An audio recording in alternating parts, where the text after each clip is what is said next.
High বন্ধুরা, আশা করি সমস্ত বন্ধুরা অনেক অনেক ভালো আছেন। আমার নিউ ব্লগে সবাইকে স্বাগত।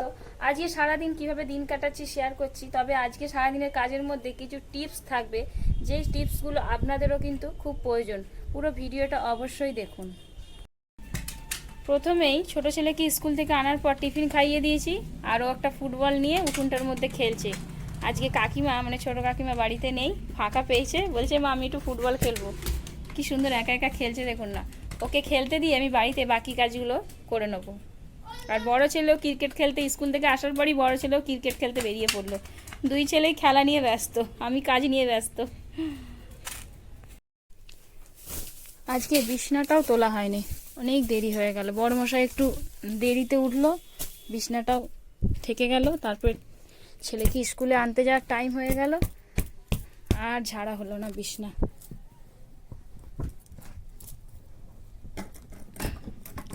বিছনা পড়ে থাকলেই মনে হয় যেন সমস্ত কাজ পড়ে আছে বাড়িতে, তাই না? বিছনা পরিষ্কার থাকলে সব কাজ মনে হয় যেন হয়েছে। ফ্রিজটা পরিষ্কার করবো বলে আমি 1 ঘন্টা আগে বন্ধ করে দিয়েছি। ফ্রিজটা প্রচুর নোংরা হয়েছে, অনেকদিন পরিষ্কার করা হয়নি তো। দেখেছেন কিচকিচ করছে পুরো। দেখেছেন কত নোংরা। যে ফ্রিজটা আগে মুছবো।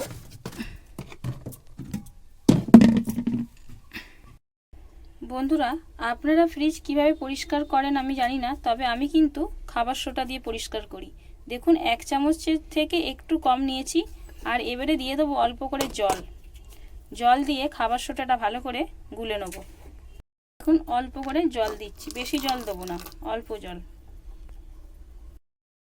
দেখুন বন্ধুরা, ফ্রিজটা কতটা অপরিষ্কার দেখতেই পাচ্ছেন। প্রচুর নোংরা, এটা সবার ফ্রিজেই হয়ে থাকে অনেকদিন পরিষ্কার না করলে। এই সমস্ত দাগগুলো সব পরিষ্কার হবে। এই দেখুন, খাবার সোডা জল দিয়ে যে লিকুইডটা বানালাম, ওইটার মধ্যে একটা শুকনো কাপড় ভালো করে ভিজিয়ে নিয়ে, শুকনো করে কাট করে একদম নিচুড়ে নিয়ে ভালো করে ঘষছি। আর বেশি ঘষতেও হবে না, দেখুন অল্প করে ঘষলেই কত পরিষ্কার সুন্দর করে হয়ে যাবে। আপনারা কি কি দিয়ে করেন আমি জানি না, তবে আমি কিন্তু খাবার সোডা দিয়েই করি।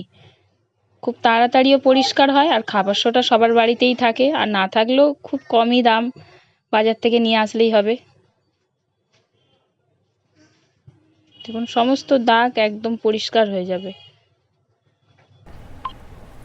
নিচের পোস্টানটা তো হয়ে গেল, ওপরের পোস্টানটা পোছার জন্য আবার আমি কাপড়টাকে ওই লিকুইড জলে চুবিয়ে নিয়ে ভালো করে নিচুড়ে নিয়ে ওপর পোস্টানটাও মুছে নেবো। দেখুন, আর পুরো ফ্রিজটাই এভাবেই মুছে নেবো, পরিষ্কার হয়ে যাবে।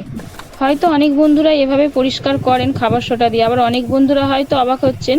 সেই সমস্ত বন্ধুদেরকে বলছি অবশ্যই ট্রাই করবেন। আজকে সকালের কাজে একটা টিপস কিন্তু পেয়ে গেলেন। আপনারাও ট্রাই করবেন, দেখবেন পরিষ্কার হয়ে যাচ্ছে একদম নতুনের মতন।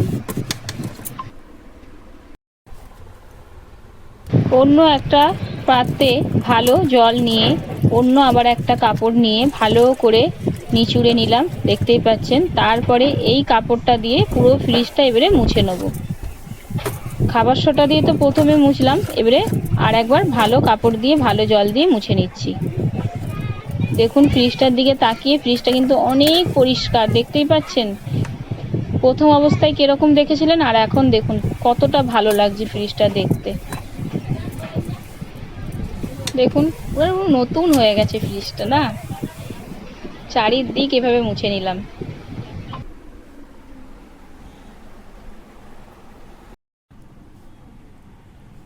বন্ধুরা, চার্জারটার অবস্থা দেখুন। আমরা যে কোনো কাজ করতে করতে হয়তো ফোনে চার্জ নেই, তখন চার্জে দিয়ে দিই, তখন সেই হাতটা কিন্তু নোংরা লেগে একদম চার্জার কালো হয়ে যায়। আর এদিকে খাবার সোডা জল দিয়ে লিকুইড বানিয়েছিলাম, অনেকটা আছে, আর ওই কাপড়টা দিয়েই দেখুন আস্তে আস্তে চার্জারটা মুছছি। দেখুন কতটা পরিষ্কার হবে, দেখুন চার্জারটা দেখে চিনতেই পারবেন না মোছার পর। দেখুন, দেখতে পাচ্ছেন পুরো একদম নতুন হয়ে গেল। পুরনো চার্জার কি নতুন চার্জার চিনতে পারছেন? একবার ট্রাই করে দেখবেন, এরকম আপনাদের চার্জারও পরিষ্কার হয়ে যাবে। সমস্ত কাজের পরে ভাত বসিয়েছি, ভাতটাও ফুটে গেছে। ভাতটা অল্প যখন বাকি আছে, তখন আমি ভাতের ঢাকাটা খুললাম, খুলে 2 চামচ নুন দিচ্ছি। দেখুন এইটা অবশ্য ভাতের পরিমাণ অনুযায়ী আপনাদেরকেও দিতে হবে। কাঁচা নুন কিন্তু শরীরের ক্ষতিকর, রক্তকে জল করে দেয়। কাঁচা নুন যে সমস্ত বন্ধুরা খান আর খাবেন না, এভাবে ভাত যখন বাকি থাকবে অল্প তখন নুন দেবেন, আর ভাত খাওয়ার সময় নুন লাগবে না। এই টিপসটাও কিন্তু আজকে সকালের কাজে আপনারা পেয়ে গেলেন। 3টে আলু সিদ্ধ নিয়েছি ছোট ছোট, ভাতেতেই অবশ্য দিয়ে দিয়েছিলাম, আলাদা করে সিদ্ধ করিনি। তারপরে দেখুন ভালো করে মেখে নিচ্ছি আলুটাকে, দেখেছেন। তারপরে দিয়ে দেবো পরিমাণ মতন নুন, পরিমাণ মতন হলুদ। তারপরে দিয়ে দেবো, ভালো করে নুন হলুদটা দেওয়ার পর মেখে নিলাম। তারপরে দিয়ে দেবো 2টো ডিম, দেখতে পাচ্ছেন 2টো ডিম, 2টো কুসুম মানেই 2টো ডিম ওখানে আছে। ডিমটা দিয়ে ভালো করে মেখে নেব। যখন পরিবারের সংখ্যা বেশি, এদিকে ডিমের সংখ্যা কম, তখন এভাবেই কাজ চালাতে হয়। 2টো ডিম দিয়ে 4 জনের আজকে খাবার বানাবো। বাড়িতে ছিল 2টো ডিম, কিন্তু কিভাবে 4 জনের বানাবো, তাই এই বুদ্ধিটা লাগিয়েছি আজকে। আলুটাকে সিদ্ধ করে মেখে নিলাম ডিমের সাথে, দেখতেই পাচ্ছেন কত সুন্দর মাখা হয়েছে। তারপরে কড়াই তেল দিয়ে দিয়েছি, তেলটাকে ভালো করে গরম করে নিয়ে ডিমটা দিয়ে দেবো।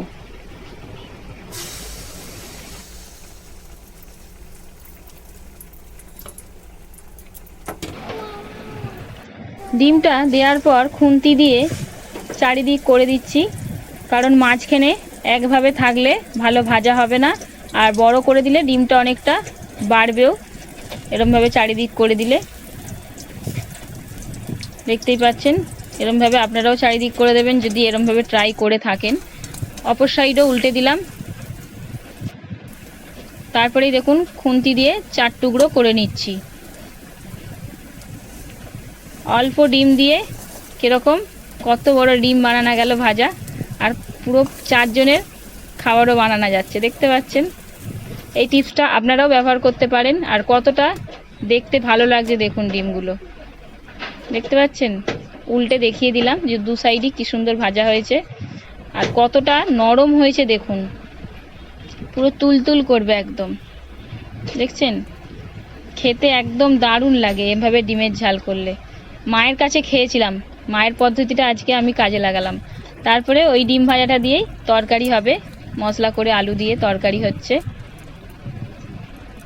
আজকে। কিন্তু আমার সকালের কাজে অনেকগুলো টিপস আপনারা পেলেন। যে সমস্ত বন্ধুরা জানেন ইউজ করবেন না, যে সমস্ত বন্ধুরা জানেন না তারা ইউজ করবেন, দেখতেই পাচ্ছেন। আর কমেন্ট করে জানাবেন তারা উপকার পেলেন কিনা। আর তরকারিটা পুরো তৈরি হয়ে গেছে, দেখতে পাচ্ছেন কত বড় বড় ডিমগুলো, কোনো ছোটোখাটো নয়, ভালোই বড় বড়। ভিডিওটা ভালো লেগে থাকলে অবশ্যই লাইক কমেন্ট শেয়ার করতে ভুলবেন না।